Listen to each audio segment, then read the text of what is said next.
ಪರಿಕರ್ಮಿಗಳೇ, ಯಾರು? ನಾನು ಲಕ್ಷ್ಮೀ ನರಸಿಂಹಾಚಾರ್ಯ. ತುರ್ತಾಗಿ ಗುರುಗಳನ್ನು ನೋಡಬೇಕಿತ್ತು. ಗುರುಗಳು ಈಗ ವಿಶ್ರಾಂತಿಯಲ್ಲಿದ್ದಾರೆ. ಈ ಮಧ್ಯರಾತ್ರಿಯವರನ್ನು ಎಚ್ಚರಿಸುವುದು ಸರಿ ಕಾಣುವುದಿಲ್ಲ. ತಾವು ನಾಳೆ ಬನ್ನಿ. ಇಲ್ಲ, ತುಂಬ ತುರ್ತಿದೆ. ಅದು ಸರಸ್ವತಿ. ಆಚಾರ್ಯರೇ, ಗುರುಗಳೇ, ಶ್ರೀಹರಿ. ಆಚಾರ್ಯರೇ, ಈ ಸರಿರಾತ್ರಿಯಲ್ಲಿ ಸರಸ್ವತಿ ಕ್ಷೇಮವೇ? ಅದು ಈ ಹೊತ್ತಿನಲ್ಲಿ ಬಂದು ನಿಮಗೆ ತೊಂದರೆ ಕೊಡ್ತಾ ಇರೋದಕ್ಕೆ ಕ್ಷಮೆ ಇರಲಿ ಗುರುಗಳೇ. ನನ್ನ ತೊಂದರೆ ಇರಲಿ ಆಚಾರ್ಯರೇ, ಸರಸ್ವತಿ ಕ್ಷೇಮವೇ? ದುರ್ಘಟನೆಯೊಂದನ್ನು ಭಿನ್ನವಿಸುವ ದೌರ್ಭಾಗ್ಯ ನನ್ನದಾಗಿದೆ ಗುರುದೇವ. ಸ್ಪಷ್ಟವಾಗಿ ಹೇಳಿ ಆಚಾರ್ಯರೇ.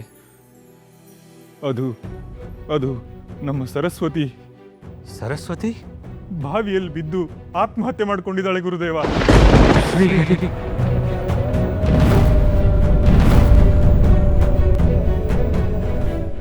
ಶಾಂತಂ ಪಾಪ, ಶಾಂತಂ ಪಾಪ. ಅಲ್ಲ ಆಚಾರ್ಯರೇ, ಈ ದುರ್ಘಟನೆ ಯಾವಾಗ ನಡೆಯಿತು?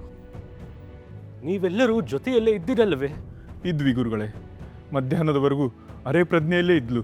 ನಾವೆಲ್ಲರೂ ಆಕೆಯನ್ನು ಸಂತೈಸುತ್ತಾ ಕಣ್ಣಲ್ಲಿ ಕಣ್ಣಿಟ್ಟು ಕಾವಲಾಗಿದ್ವು.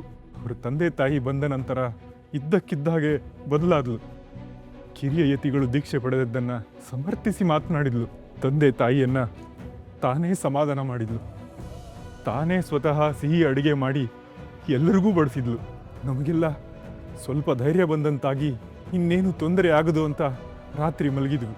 ಆದರೆ ಇದ್ದಕ್ಕಿದ್ದ ಹಾಗೆ ಈ ರೀತಿ ಆಗೋಯ್ತು. ಶ್ರೀಹರಿ, ಶ್ರೀಹರಿ, ಹೀಗೇಕೆ ಮಾಡಿದೆ ತಂದೆ? ಇದು ಸಾಧು ಅಲ್ಲ, ಸಾಧು ಅಲ್ಲ. ಆಚಾರ್ಯರೇ, ನಡೆದು ಹೋದ ಕಾರ್ಯದ ಬಗ್ಗೆ ಚಿಂತಿಸಿ ಪ್ರಯೋಜನವಿಲ್ಲ. ಆ ಸಾಧ್ವಿಯ ಕರ್ಮಾದಿಗಳು ಸಕ್ರಿಯವಾಗಿ ನೆರವೇರಲಿ.